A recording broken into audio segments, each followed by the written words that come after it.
les liens qui existent entre l'économie et les musées sont extrêmement anciens.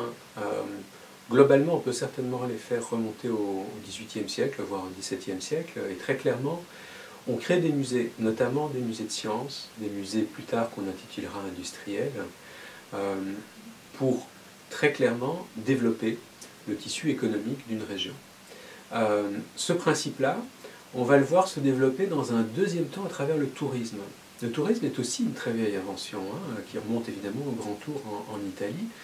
Et dès le début au moins du XIXe siècle, on voit des revendications de la part d'un certain nombre de créateurs, pourrait-on dire, de musées, qui cherchent à acquérir des tableaux, etc., pour arrêter les pas du voyageur, c'est-à-dire effectivement pour avoir plus de touristes. Et pour quelles raisons?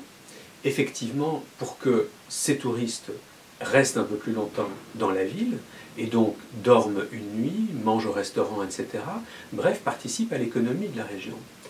Ces principes sont extrêmement anciens, et ce sont potentiellement ceux-là qu'on va retrouver encore pendant très longtemps, et qu'on retrouve encore actuellement. Alors, le lien direct des musées avec le développement économique est plus ténu que ce qu'il n'était auparavant. C'est-à-dire qu'à une certaine époque, quand une grosse partie de la production industrielle des biens manufacturés était conditionnée, par exemple, par le design, etc., il y a eu des musées comme les musées d'art industriel, qui sont plus tard devenus des musées d'art décoratif, qui ont vraiment joué un rôle très important pour produire de plus beaux objets, en quelque sorte, et donc pour inspirer les manufacturiers. Donc ce lien-là, il est assez direct, évidemment, avec l'économie. On a même eu des musées qu'on appelait commerciaux qui visaient justement à développer les exportations des pays. Très clairement, au sortir de la Première Guerre mondiale, ce type de principe, en fait, de lien direct va progressivement diminuer, au profit, pourrait-on dire, aussi du rôle touristique, notamment des musées. Celui-là va rester très longtemps.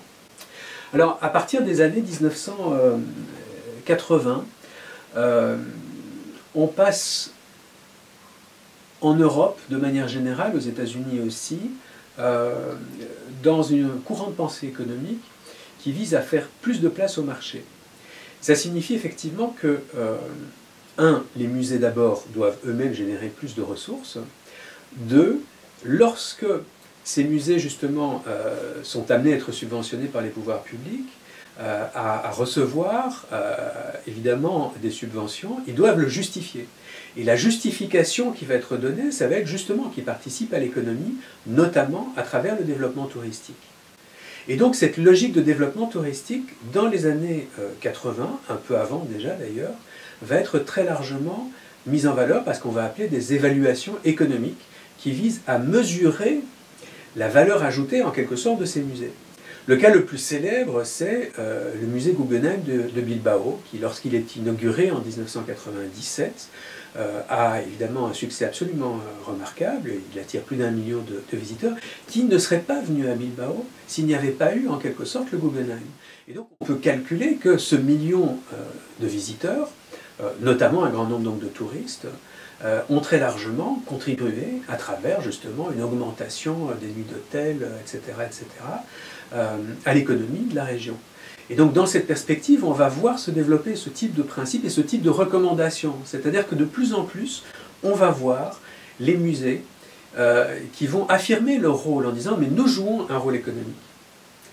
Il y a évidemment un risque à ce niveau-là, c'est qu'on en oublie en quelque sorte les autres missions qui sont pourtant fondamentales, de préservation, de recherche, de mise en valeur d'un patrimoine, de communication, etc., au bénéfice, pourrait-on dire, d'une approche plus strictement économique.